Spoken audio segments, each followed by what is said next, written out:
Sonobook présente, avec l'autorisation des éditions Rivage, Le voyage d'Octavio de Miguel Bonnefoy, lu par l'auteur.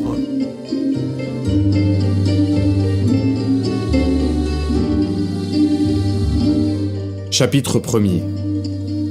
Dans le port de La Guaira, le 20 août 1908, un bateau en provenance de la Trinidad jeta l'ancre sur les côtes vénézuéliennes sans soupçonner qu'il y jetait aussi une peste qui devait mettre un demi-siècle à quitter le pays.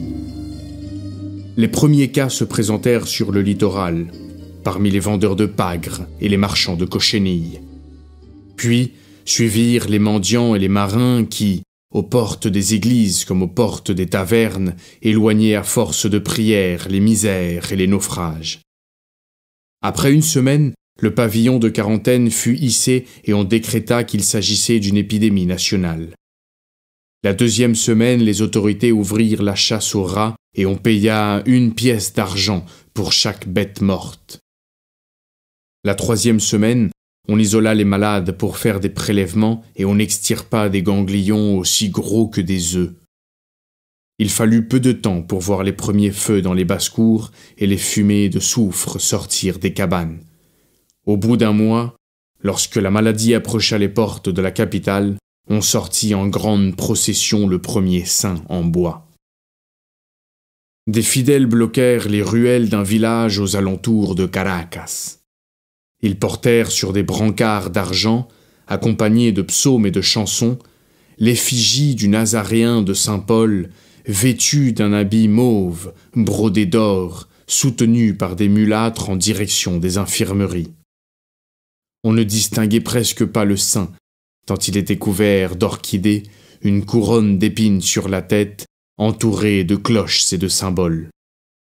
Passant la tête aux portes, les gens voyaient ce cortège de femmes et d'hommes qui ne cessait de grandir, rue après rue, au rythme des tambours et des trompettes.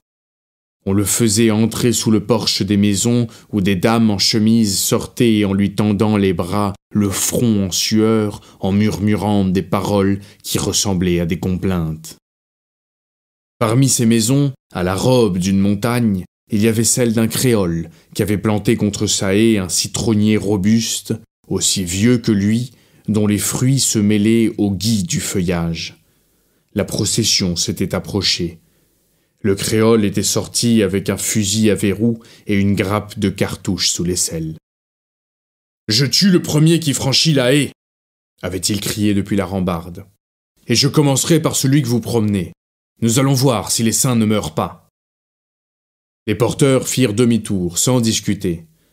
Mais à l'instant de repartir, la couronne d'épines resta accrochée à l'une des branches de l'arbre. Le créole épaula l'arme et, au milieu d'une injure, tira une seule balle dont l'éclat résonna longtemps dans la montagne. La balle sépara la statue de la branche, secoua le feuillage et fit tomber sur les têtes, comme une pluie de bubons verts, des centaines de citrons qui roulèrent jusqu'au portail des cabanes. On crut au miracle. On utilisa la pulpe jaunie pour les infections, on fit sécher les zestes qu'on saupoudra sur les poissons et on purifia l'air avec l'acidité des huiles. On mélangea le citron au gingembre dans des marmites et on les fit passer, porte après porte, à toutes les alcôves avec un secours que 2000 ans de médecine n'avaient su offrir. En 10 mois, on fit reculer 10 ans de peste. Voici l'histoire du citronnier du Seigneur telle qu'on la trouve à peu près sous la plume du poète André Eloy Blanco dans les livres de mon pays.